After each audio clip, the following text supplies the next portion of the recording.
Nous allons rester donc dans notre chapitre de la création des éléments. Nous avons vu donc un premier tutoriel sur les éléments de type fourniture. Cette fois-ci, nous allons voir un tutoriel donc sur les éléments de type main-d'œuvre. Donc nous sommes toujours dans bibliothèque stock. Et cette fois-ci, quand je vais faire ajouter, je vais donc ajouter un élément ici, vous voyez, de type main-d'œuvre. Donc là, effectivement, la main-d'œuvre, eh bien, ici, par exemple, si on garde donc notre exemple de l'installation d'une baignoire, donc installation de baignoire, ça sera l'ouvrage. Ici, la main-d'œuvre, hein, si je reste dans cette optique, eh bien, ça sera, admettons, main-d'œuvre installation. Effectivement, si je n'avais pas d'ouvrage, ici, je créerais donc un élément main-d'œuvre installation baignoire. Après, ça pourrait être, admettons, peinture.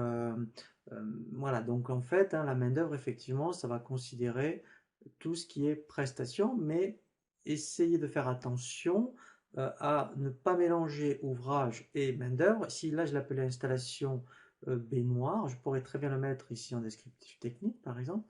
Ça va être redondant par rapport à l'ouvrage que j'appellerais installation baignoire. Là je vais l'appeler installation. La famille, alors ici, j'en ai pas créé, mais j'aurais pu créer une famille, admettons effectivement prestation ou main-d'œuvre. Comme ça, effectivement, l'intérêt, tous les comptes ici comptables auraient donc déjà effectivement les comptes comptables de tout ce qui concerne la main-d'œuvre. Donc ici, je vais laisser description commerciale installation, mais ici, effectivement, hein, je pourrais mettre, mettons, installation baignoire par exemple. Ensuite, ici, voilà, donc je vais mettre directement mon prix de vente. Alors, donc là, là aussi, il faut faire attention. Est-ce que vous facturez en heures, en jours, en forfait? Donc là, moi, je vais considérer que je vais mettre dans une unité de vente. Ici, ça sera des heures. Donc là, ça sera un prix horaire. Alors, je tape, mettons, 90 euros. Pourquoi pas? Donc, en déboursé, je ne vais pas mettre 90 euros. Voilà. Mais si je vais affiner un petit peu ma marge, je vais considérer que je ne fais pas 100% de marge. Donc, éventuellement, en frais, je vais dire, ben, j'ai 5%. Ce sont tous les frais cachés. Voilà, donc comme ça, moi après, ça va recalculer ici donc mon bénéfice. Donc ensuite, ici, donc quantité par défaut 1, ici unité de vente, eh bien en fait, ici je vais considérer que je facture des heures. Donc ensuite, eh bien toujours pareil, l'onglet divers, donc là, j'ai rien de particulier. Voilà, la comptabilité, voilà. Donc si j'avais une famille, donc là on est dans la prestation, c'est des comptes 706.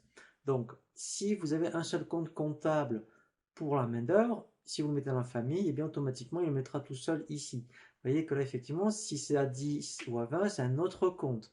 Et hein, je reprends ici, si en mettant, vous faites pour un client CE, par exemple, il faudra ici mettre un autre compte 706. Et si c'est en mettant de l'import-export, ici encore un autre compte 706. Hein. Donc ça, c'est pour ça, rien que pour ça, la famille est intéressant. Donc ensuite, toujours pareil, donc on peut mettre une image. Les éléments liés, donc on verra ce que c'est, effectivement.